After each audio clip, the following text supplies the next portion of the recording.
There we go. Is it showing now? Yep. Great. Okay, I'll go ahead on mute and let you take over. Thank you, Dr. Percy. Okay, welcome everyone. I just wanted to correct one thing. I'm not at the University of Alabama. I'm at the University of Alabama in Birmingham. We're about 50 miles away from the big University of Alabama. So with that, next slide.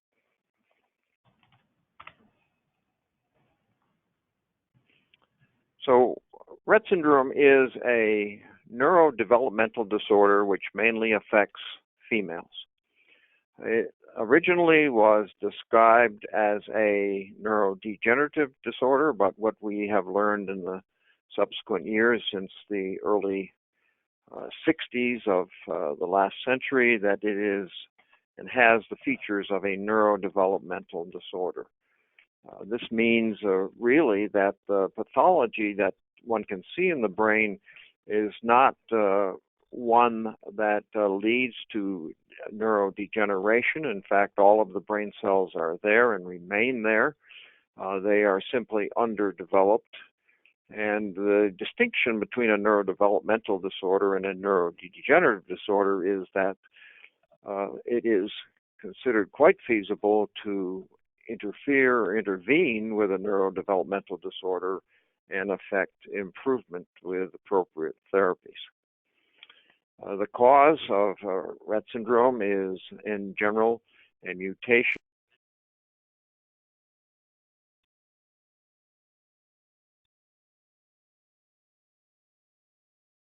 Hello? The features of Rett syndrome are that initially development appears to be normal. This word apparently is used advisedly because if one looks very closely at the early development, it is not completely normal. This is followed by a regression of skills and a subsequent stabilization. And I'll talk more about this in a moment. There are multiple clinical features that may occur and many variations in Rett syndrome, and the results of mutations in MECP2 are becoming clear. Next slide.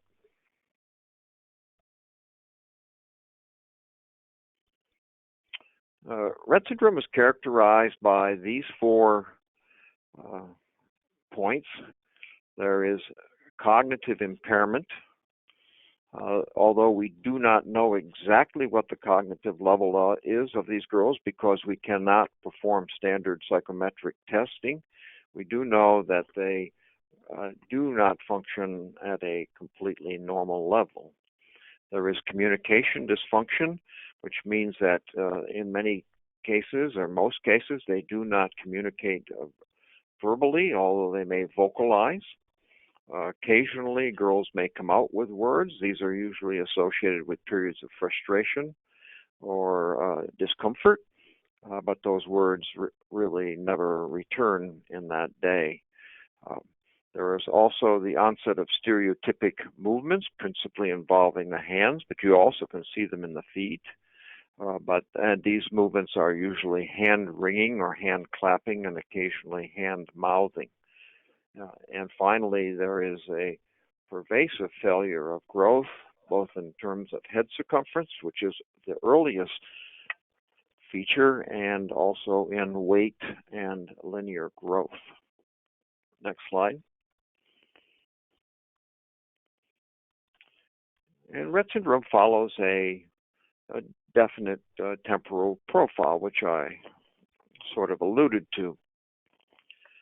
The initial development is regarded as apparently normal, and that usually follows through the first 6 months of life. But then there is a slowing or plateauing of development such that learning to sit, pull up to a stand, reach for toys, and so on may be slightly late, and this occurs in the majority of girls. Then there is an actual arrest of developmental progress and a regression, including poor social contact, both in terms of eye contact and in terms of spoken language, and also a partial or complete loss of fine motor movements in the hands.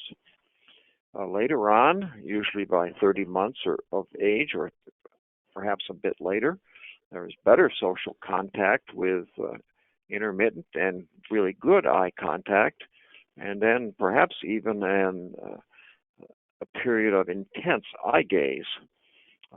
However, over time, that is usually after the age of 10, there is a gradual slowing of motor functions, particularly as muscle tone increases and a pattern of rigidity may become evident, much like one would see in individuals with Parkinsonism.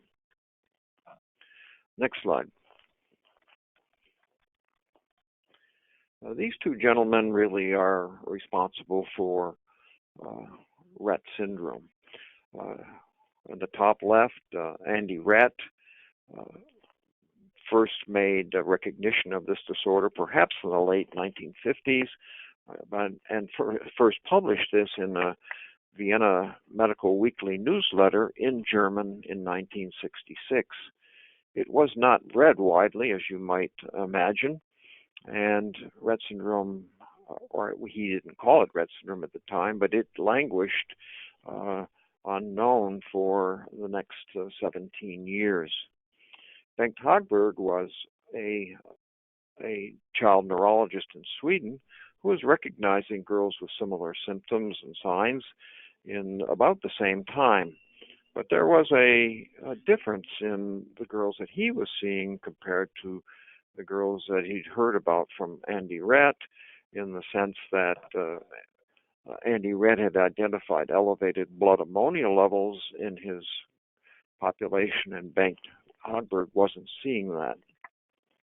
This turned out, however, to be related to either improper handling of the blood or improperly calibrated machine.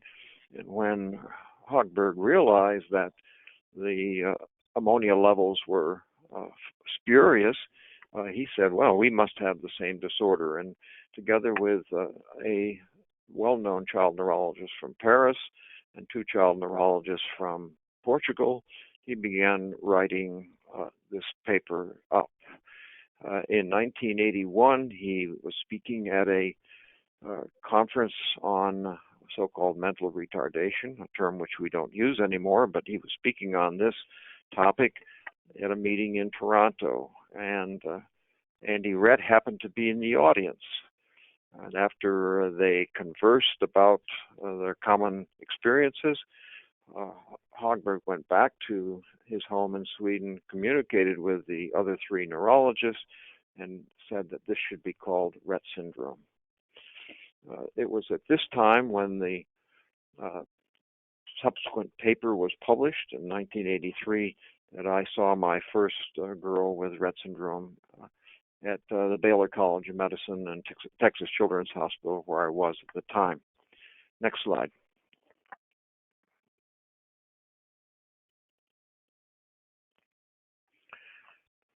Over the subsequent years, clinical criteria were developed or elaborated, and in general, particularly in the last two iterations of these criteria, and what you see on your screen is from 2010. This involved a panel of experts from around the country, around the world, that came to agree on this language and tried to put it in a form that would be understandable in multiple languages, not just in English. So for classic Rett syndrome, there is a period of regression followed by recovery and stabilization. And all of the main criteria and all of the exclusion criteria listed below need to be met. However, the supportive criteria that were first elaborated in the early 1980s were not required. They were often present, but not required for diagnosis. So the main criteria are partial or complete loss of purposeful hand skills, partial or complete loss of spoken language, gait abnormalities, which may include a broad base, and a kind of wandering pattern of gait, not going from point A to point B, or a complete absence of gait. Initially, about 80% of girls begin to walk or are able to walk independently, but about a third of those lose that ability. So at age 10 or so, roughly half of the population is able to walk independently, and another 20% or so can walk with various levels of assistance, and the remaining girls are unable to walk. And finally, the stereotypic movements that I mentioned before.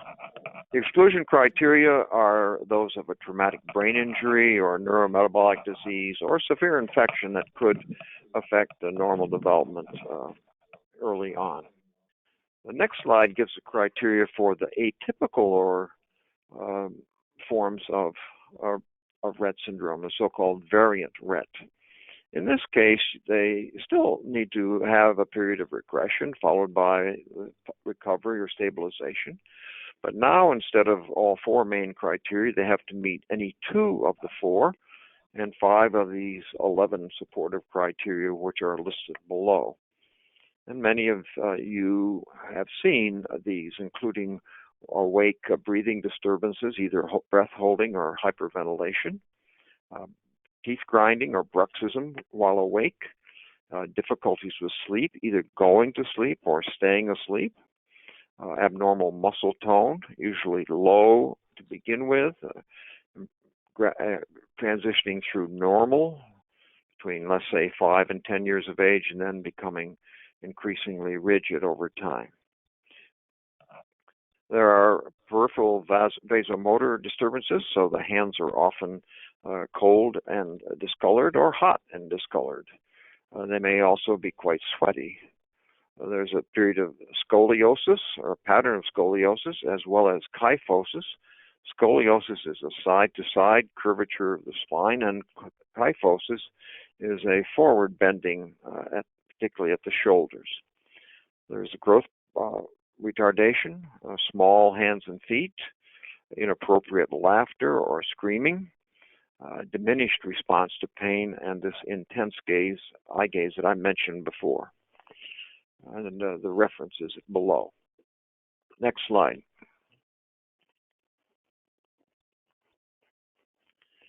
In the late 1990s, the National Institutes of Health decided that they needed to have a program for rare disease research. Rare disease in this country, the U.S., is defined as less than 200,000 individuals with a given disorder.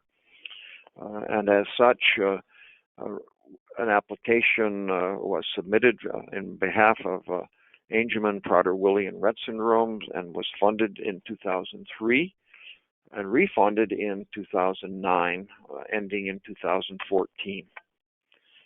In 2013, we had recognized, and the reason 3 disorders were involved is that 3 distinct disorders are required for submission of an application for this funding. In 2013, we realized that we had those 3 disorders all related to Rett syndrome or the MECP2 gene. So we had Rett syndrome, MECP2 duplication disorder, and then Rett-related disorders, which could include other genes such as CDKL5, FOXG1, or in some cases, individuals, both girls and boys, who had MECP2 but did not meet the criteria for Rett syndrome. And this is funded through a year from next summer. Next slide, please. So the disorders we studied are listed there, and studies are listed below. Our principal study is a longitudinal natural history study for the core features of these various disorders. We have a separate advanced neurophysiologic study in which we're looking at visual and auditory evoked responses in a small group of girls or individuals with these disorders. And we have a biomarker study which is just about ready to begin. We are well along with the pilot studies, including a behavioral outcome measure, which is being led by Walter Kaufman, currently at the Greenwood Genetics Center, and a metabolomics approach, which is analyzing data from the first series of studies of natural history under the direction of Jeff Newell, who's now at Vanderbilt. We also have an autonomic profile protocol, which is ready to be reviewed, and a study to look at mutations in males. Next slide shows, I think, what we have learned. And next slide. So in the first two natural history studies, we enrolled 955 individuals with classic Rett and 166 with variant Rett. We also had 99 individuals who had either MECP2 changes but didn't have Rett syndrome, or 35 of those had duplications of the gene and not a specific mutation. Among those with classic Rett syndrome, more than 95% have mutations in the MECP2 gene, and there are 8 specific point mutations and a group of deletions or insertions, so extra nucleotides are missing or added to account for nearly 80% of the total. This means of the other several hundred mutations, they may occur relatively uncommonly in maybe a single individual or less than 5 individuals. The occurrence of Rett syndrome is largely sporadic. This is due to new mutations which occur in the rapidly dividing germinal cells. Those happen to be in the sperm of the male. The father does not carry the mutation, but he has mutation which may occur in some portion of his sperm. Therefore, a large majority of girls with Rett syndrome are arising from this paternal origin. There are some that do begin from the mother, similar mutations in the egg. This is also a reason why Rett syndrome is relatively uncommon in males. The father's X chromosome has to go to a girl. He cannot give his X chromosome to a boy. He has to give his Y chromosome to a boy. So for that reason, the males with mutations in this gene are much less common. Familial Rett syndrome is also much less common. Among the variant forms of Rett syndrome, which may be better functioning or worse functioning than girls with classic Rett syndrome, they represent about 15% of the total, and about 75% will have a mutation in MECP2. The next slide will cover the exact number of individuals in our third natural history study.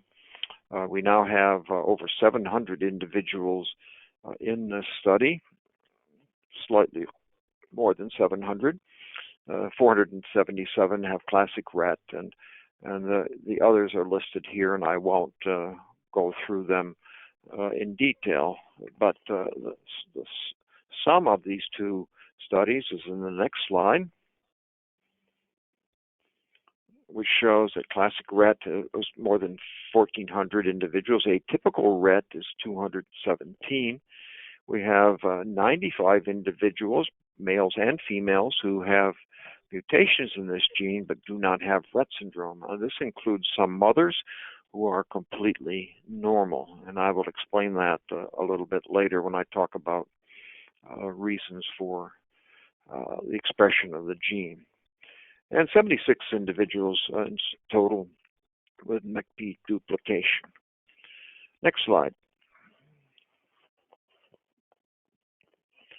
So what are the important findings? And these are detailed in the next two slides, and I will say a few words about each one of these. I've already gone over the diagnostic criteria, which was the result of collaboration with a group of experts from around the world. almost all girls have impaired growth and development. The first sign of this is an abnormal deceleration in the rate of head growth, which can be seen as early as the second or third month of life. And the head circumference declines such that the average head circumference of the whole population reaches the second percentile of the normal population by age 2. Similar features are seen with increases in weight and length, although these are later, and the average value crosses the second percentile for the normal population closer to age 12 or slightly beyond. Many of the girls have impaired gastrointestinal function.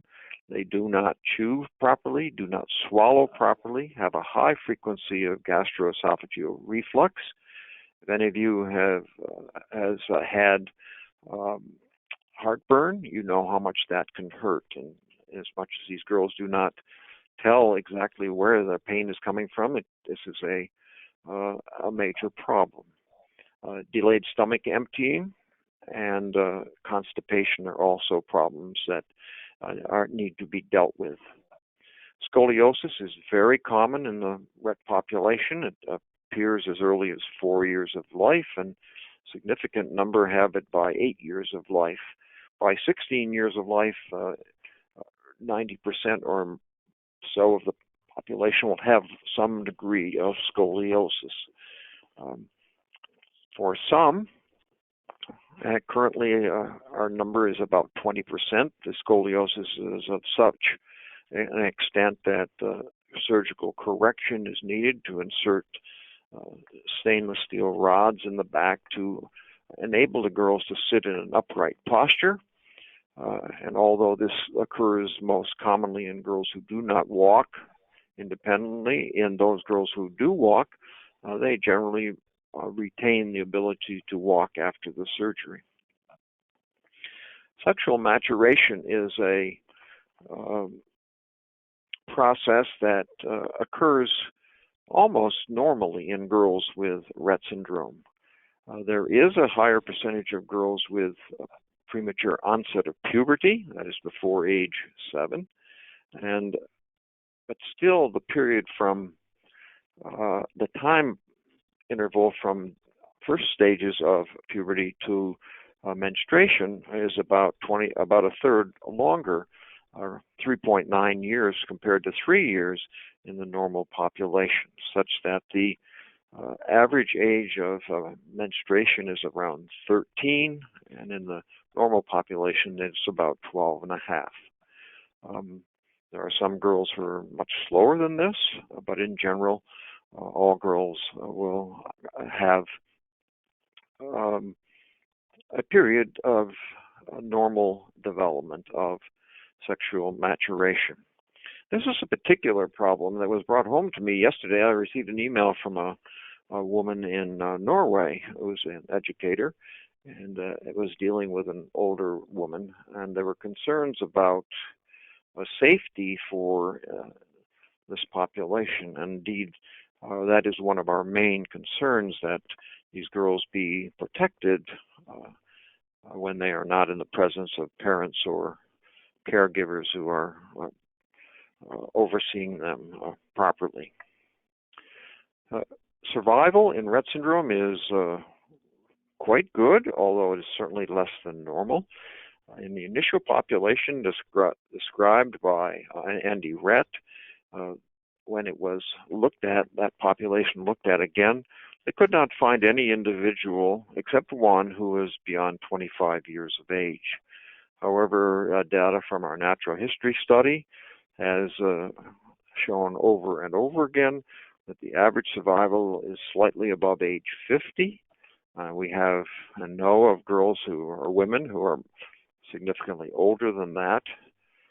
This differs from the normal female survival in this country, at least, of 78 or 80%. And there are important phenotype-genotype interactions, which I'll talk about a bit later. But just to give one point, two girls with exactly the same mutation may be quite different. And the reasons for that I will discuss in a moment. The next slide shows additional results from our studies. We know that epilepsy is frequent in almost 85 to 90% of individuals with Rett syndrome over time. So by age 16 to 20, that number will have had, or percentage will have had a seizure requiring medication. However, at any given time, only a third or 40% of girls have seizures requiring medication. This means that some girls start seizures and stop and never have them again. Some girls have seizures which have a waxing and waning course. A small number of girls never have seizures, and then there is a significant number of girls who will develop seizures and will continue to have seizures throughout their lives. In most cases, these seizures can be managed reasonably effectively with medications, but in some instances, this is not completely effective, and additional features are added, such as a ketogenic diet or a vagal nerve stimulator to attempt to improve the seizure control. Probably the most common pattern is that of abnormal breathing, either hyperventilation or breath holding, or both. More than 95% will have this feature. And again, there may be a small group who never have breathing abnormalities, a larger group that have a pattern of breathing abnormalities which may wax and wane or go away completely, and then a slightly larger group that have breathing patterns which really never go away. They are certainly most intense in all girls between ages 5 to 15. Hand stereotypies are very common, but they do change. So the hand wringing, which is reasonably common, and hand mouthing, which is quite common in childhood, may continue through age pediatrics, but by adolescence and adulthood, the hand mouth tends to diminish. We have both quality of life assessments for the parents as well as for the girls. It's filled out by the parents, and we know important features of quality of life that are quite important to pay attention to. One is that girls with more severe motor difficulties rarely have behavioral issues or get in trouble or cause trouble, but girls with higher motor abilities that can get around, if unobserved, may climb on the furniture, may get to the stove and either turn it on or pull something on the stove over on them, or in a few instances have been able to get out of the house because they are able to manage lever-type door handles. We also have a qualitative rating scales, which look at clinical severity. We have 2 of these forms, and we're currently in the process of analyzing these scales to see if some portion of these could be useful as an outcome measure in the clinical trials that are currently in progress or are being considered. Mutations in males is a particular interest. We recently submitted a paper of 30 boys who have mutations in MECP2. Most of the mutations are those that are associated with Rett syndrome in girls.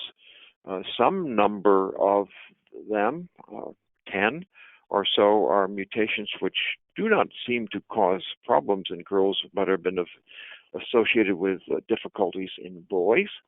And we also have 3 boys whose mutations are of questionable significance. The a few weeks ago, or a couple of weeks ago, we had a discussion of mutations in males in a similar format, and we learned that Dr. Newell and I, that an additional 50 to 65 boys are still living who are not in the natural history study, and we very much would like to engage them, and Paige Nuez and the other people at rettsyndrome.org are creating a vehicle whereby this information, or at least preliminary information, can be gained, and then we will modify our natural history protocol to acquire as much information over the web as is possible. This is very important for treatment trials because to the present time, males have been largely excluded simply because the numbers are so small. But with this larger number, we hope to be able to encourage companies to have greater interest in treatment trials for boys.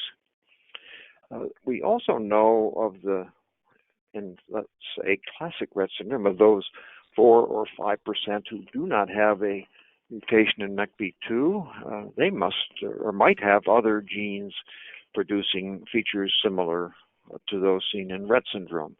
And in a study performed by Dr. Newell as part of the first 2 phases of natural history study, we identified 23 girls who had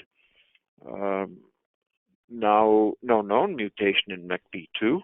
And indeed, in the study, one of the girls turned out to have a MECP2 mutation, which had been missed initially, but the other 22 did not have MECP2 mutations, and 18 of those girls had mutations which could be considered to be disease-producing. Next slide.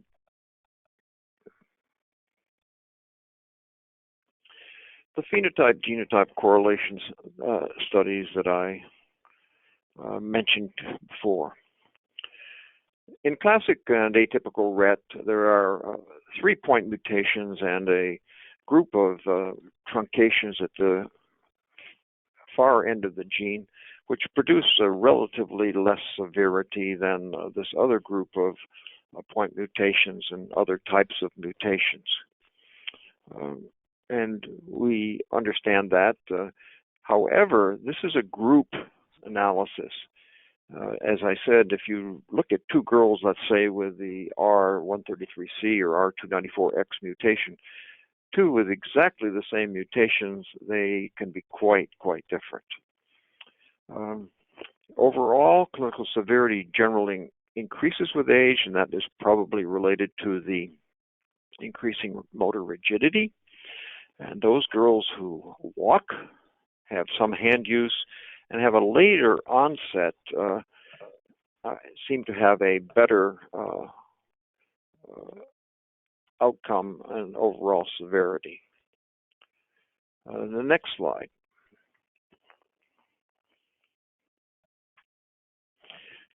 This explains some of the possible reasons for these differences. So, as I said, 2 girls of the same genotype may have quite different outcomes. One factor is X chromosome inactivation. Females have 2 X chromosomes, and in general, there is a process early in the conception when one of the X chromosomes is silenced, and every cell that derives from those cells will keep that same X chromosome silent. Boys only have 1 X chromosome, so probably only 1 X chromosome is necessary. And in fact, there are many X chromosome-related genes that could be potentially harmful if both X chromosomes were expressed, much as you would see in MECP2 duplication disorder. So we looked at X chromosome inactivation in children in their blood. Now that has to be a surrogate marker for the brain, but still we found that there was a high incidence of skewing. More than 95% of the X chromosomes in those individuals were expressing one of the X chromosomes, 5% of the others, and another 25% or so were moderately skewed. But when we looked at the distribution in that 11%, instead of 11% being higher or better than one might expect, it was about evenly divided. 5% or so were worse, and 5% or so were better than one might expect. Then you have to look at all the other genes that affect nervous system development, and these may have a great impact as well as on the frequency or the appearance of the specific mutation. And then the distribution in the brain of the abnormal X chromosome. This is not a random process during development. It could be a focus of abnormal cells, let's say in the frontal portion of the brain or in the posterior portion of the brain in girls with the same mutation, and they could be quite different. And finally, we know that environmental influences are very, very important. This has been shown in animal models, but we know also in humans that the amount of environmental impact that a child receives can be very, very beneficial. The next slide, please.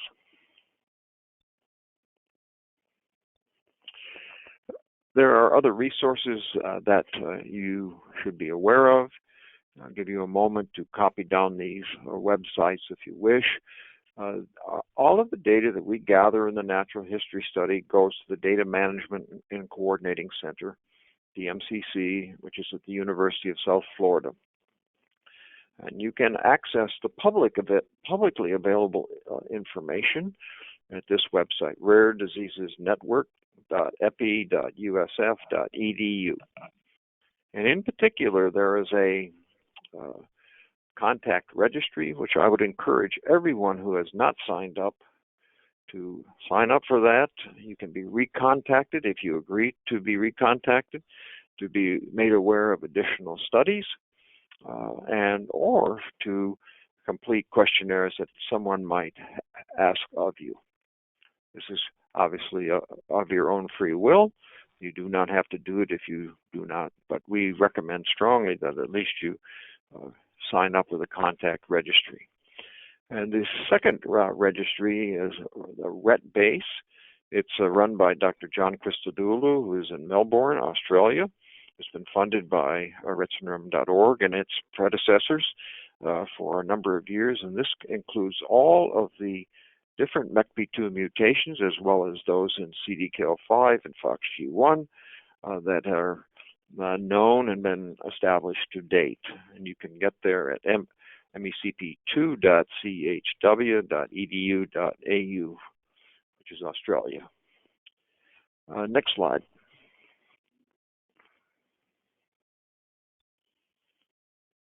So we've made remarkable progress. Rett syndrome was first recognized actually probably more than 60 years ago, but the first widely read publication wasn't until 1983, and the genetic basis was identified in the laboratory at Baylor of Huda-Zogby in 1999. Since then, we've made remarkable progress both in basic science and clinical research on Rett syndrome and MECP2 gene. We have natural history studies which have been ongoing both in this country, in Europe, and in Australia, and perhaps others as well. And it provides important information which is absolutely essential for the conduct of clinical trials. We still lack state-of-the-art outcome measures, and we're trying to remedy that as literally as we speak. But we have a variety of potential clinical trial opportunities either existing or on the horizon, including a phase 3 trial which will start at the end of this year or early next year in the a drug which many of you may know of as trofinetide. And finally, there is a company in Chicago which has a gene-based trial using a virus vector, which is moving through the translation profile or panel, and we anticipate that a clinical trial will be available in the near future. I think one more slide.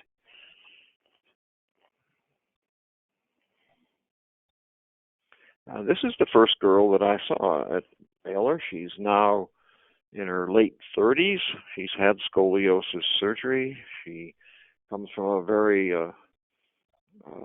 caring family and has done very, very well over time, despite this disability. And with that, I'm happy to take any questions that may come up. Wonderful. Thank you, Dr. Percy. Such a comprehensive presentation, and I'm sure everyone learned a lot and has a lot of questions for you. I have